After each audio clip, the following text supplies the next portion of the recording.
Hi hello welcome to my channel non veg series లో day 6 ఇవాళ 2 kgs mutton కర్రీని different గా టేస్టీగా ఎలా చేసుకోవాలో చూపిస్తాను. మసాలా ప్రిపేర్ చేసుకునేటప్పుడే కొన్ని చేంజెస్ చేస్తే చాలు డిఫరెంట్ టేస్ట్ వస్తుంది.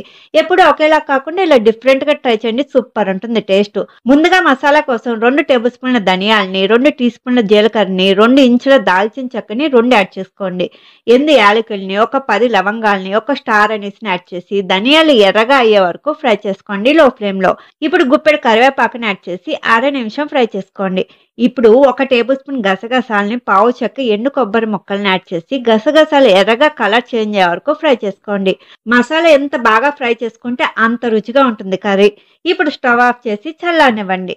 చల్లారాక మిక్సీ జార్లోకి యాడ్ చేసుకోండి. 2 ఇంచుల అల్లం ముక్కల్ని, పొట్టు తీయకుండా ఒక వెల్లుల్లిపాయ మొత్తాన్ని యాడ్ చేసుకోండి. 4 పచ్చిమిర్చిని, కొంచెం వాటర్ని యాడ్ చేసి మెత్తగా పేస్ట్ లాగా గ్రైండ్ చేసుకోండి. ఇలా ఉండాలి పేస్ట్, అప్పుడే గ్రేవీ కూడా బాగుంటుంది. ఇప్పుడు ప్రెషర్ కుక్కర్లో 2 టేబుల్ స్పూన్ల ఆయిల్ని వేడి చేసుకోండి. 3 మీడియం సైజ్ ఆనియన్స్ని ఇలా పొడవుగా కట్ చేసుకుని యాడ్ చేసుకోండి. ఆనియన్స్ ట్రాన్స్పరెంట్గా అయ్యే వరకు మీడియం ఫ్లేమ్లో ఫ్రై చేసుకోండి.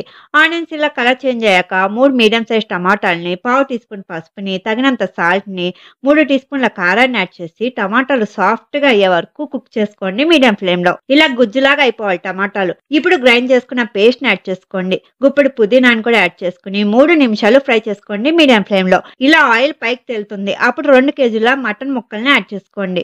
మొత్తాన్ని ఒకసారి బాగా కలుపుకొని ఒక 10 నిమిషాలు హై ఫ్లేమ్లో కుక్ చేసుకోండి.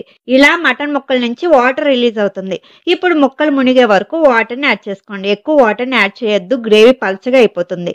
కొంచెం కొత్తిమీర కూడా యాడ్ చేసి ఒకసారి మొత్తాన్ని కలుపుకోండి. ఇలా ముక్కలన్నీ మునగాలి, అప్పుడే కింద మాడకుండా ఉంటుంది. ఇప్పుడు మూత పెట్టి 5-6 విజిల్స్ వచ్చే వరకు కుక్ చేసుకోండి మీడియం ఫ్లేమ్లో. మటన్ కొంచెం ముదుదైతే ఇంకొక 2 విజిల్స్ ఎక్కువ పెట్టుకోండి. ప్రెషర్ మొత్తం పోయాక కొంచెం కొత్తిమీరతో గార్నిష్ చేసుకుంటే మన మటన్ కర్రీ రెడీ అయినట్టే. గ్రేవీ చూడండి ఎంత చిక్కగా ఉందో. ఇలా ఉంటే అన్నంలోకి, చపాతీలోకి బాగుంటుంది. మరి మీరు కూడా ట్రై చేసి ఎలా వచ్చిందో నాకు కామెంట్స్లో చెప్పండి. Thank you for watching.